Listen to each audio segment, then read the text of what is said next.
பிரியமானவரே, நினைவுகள் இல்லை என்றால் நாம் எப்போதும் ஒருவரை ஒருவர் சந்திக்கும் அந்நியர்களாகவே இருப்போம். அறிவின் ரிசர்வாயரை உருவாக்குவது சாத்தியமில்லாமல் போயிருக்கும். நம் தவறுகளிலிருந்து நாம் பாடங்களை கற்றுக்கொள்ளவும் முடியாமல் போயிருக்கும். நினைவுகள் மகிழ்ச்சியை தருகின்றன. குழந்தை பருவம் மற்றும் இளமையின் இன்பங்களை நாம் நினைவு கூற முடிகிறது. மேலும் நினைவு மக்களுக்கு தூக்கம் இல்லாத இரவுகளை தருவதோடு கடந்த கால பாவங்களை நினைவூட்டுகிறது. நினைவு பைபிளில் 200 முறை பயன்படுத்தப்பட்டுள்ளது.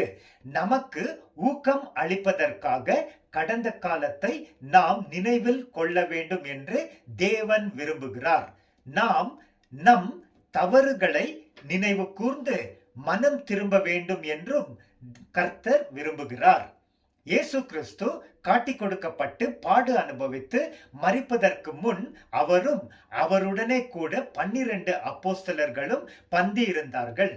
அப்பொழுது இயேசு பாத்திரத்தை எடுத்து ஸ்தோத்திரம் செய்து, நீங்கள் இதை வாங்கி உங்களுக்குள்ளே பங்கிட்டுக் கொள்ளுங்கள் என்றார். பின்பு அவர் அப்பத்தை எடுத்து ஸ்தோத்திரம் செய்து அதை பிட்டு அவர்களுக்கு கொடுத்து, இது உங்களுக்காக கொடுக்கப்படுகிற என்னுடைய சரீரமாக இருக்கிறது, என்னை நினைவு கூறும்படி இதை செய்யுங்கள் என்றார். லூக்கா 22:13 முதல் 20.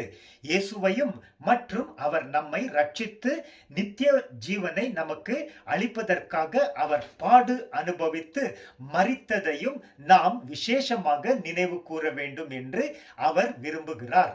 லோத்தின் மனைவியை நினைத்துக் கொள்ளுங்கள் என்றும் இயேசு எச்சரித்தார். லூக்கா 17:32.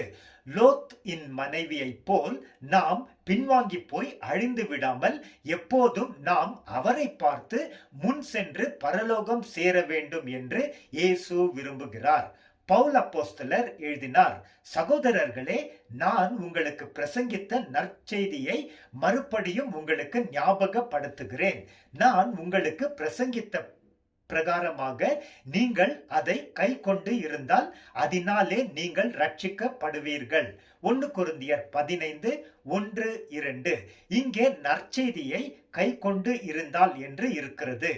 ஆங்கில பைபிளில் keep in memory and hold firmly to the word என்று இருக்கிறது. தேவன் அவருடைய வார்த்தையை நாம் நினைவு கூற வேண்டும் என்றும் எதிர்பார்க்கிறார். ஞாபக சக்தியை நமக்கு இலவசமாக கொடுத்த கர்த்தருக்கு ஸ்தோத்திரம். ஆமென்.